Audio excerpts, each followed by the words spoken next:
Hello again, everybody, and welcome to the Mike Francesa podcast and Francesa Five time for week number 17. I want to wish everybody a very, very Merry Christmas. And if you're not around, if you're on vacation or something, a very happy and healthy New Year. Francesa Five for week 17. It's very hard in this week to land on because you got to do live teams. Otherwise, you just, you know, playing hunches because it's hard to know who's going to play on some of these in teams when the game teams are out of it.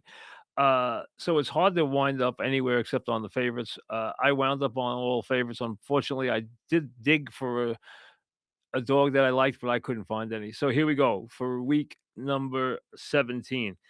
Game number one, I'm on the Steelers -3 in Cleveland. Normally, I would be leery of the Steelers in Cleveland.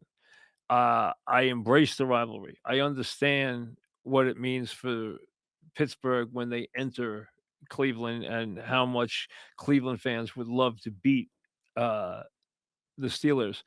But right now, the way the two teams are coming up to the game, I can't expect anything except to steal a victory. You have to be ultra impressed in that crazy game against the Lions.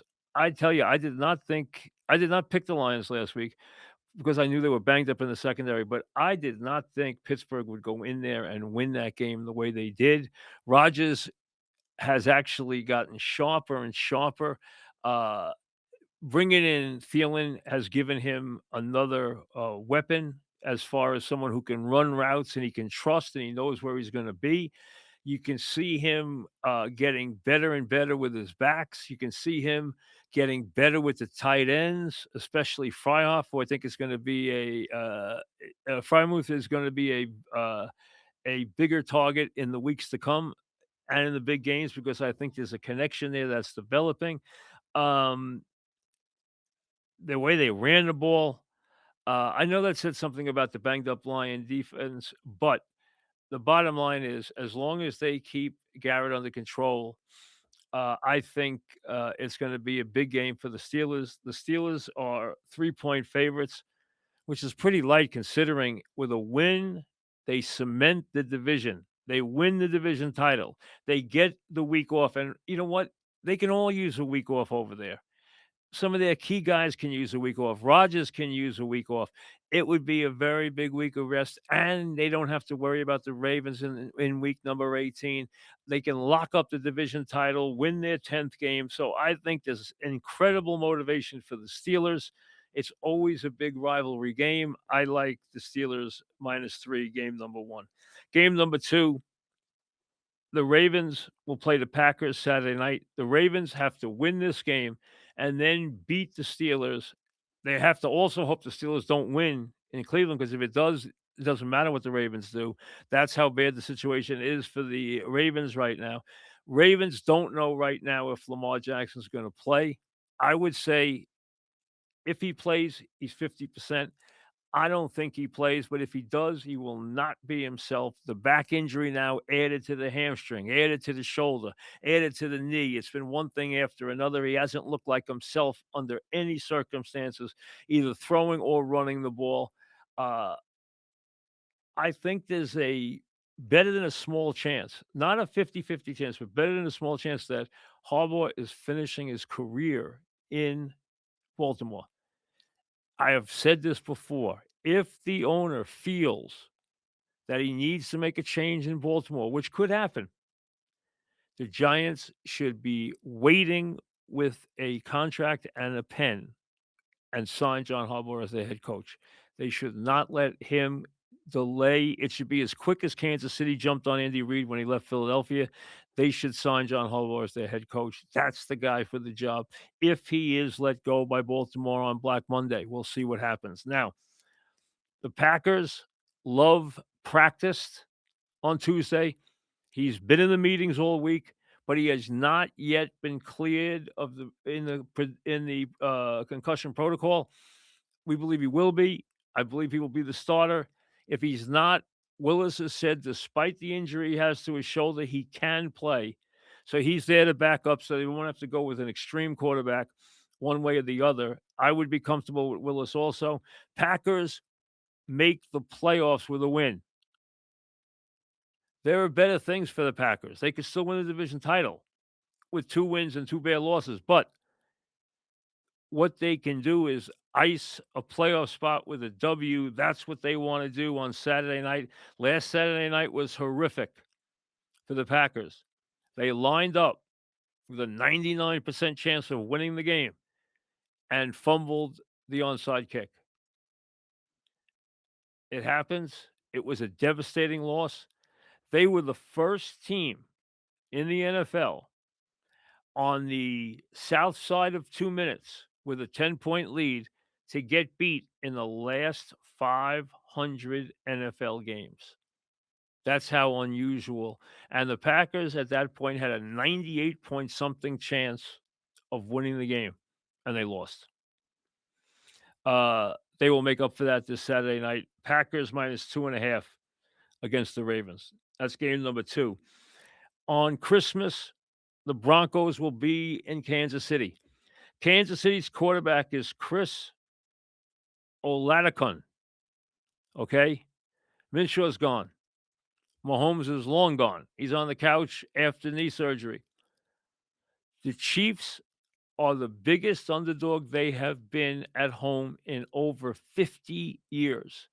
They are 13-point underdogs to Denver, which is coming off a loss to Jacksonville, which will win the division title with a win on Christmas. Sean wants the division title. He wants the number 1 seed. He can't get the number 1 seed without help this week. He can get it next week. He first wants to lock up the division title and put the Chargers away. That can happen with a win in this game. They're 13-point favorites. I can say this to you. Andy has not taxed his coaches or his players this Christmas week. This is going to be as elementary a game plan as you have ever seen for the young Chris Oladokun against a very hyped up Denver defense. This game, I got to be honest with you, it could backfire. Games always can. This game looks like 30 to 6, okay, or 30 to 10, or 35 to 3. I mean, it has that kind of game written all over it. Denver needs it. They're young. They want to win. It's on national TV. It gives them a division title, the passing of the torch, and he can get his team psyched to win in Kansas City, because although they are no longer the champions who have dominated this sport for the last 9 years, it's still Andy Reid. It's still that building. It's still those uniforms. It's still a lot of the Kansas City fans. And let's see this. On Christmas night, in a game that means nothing to the Chiefs,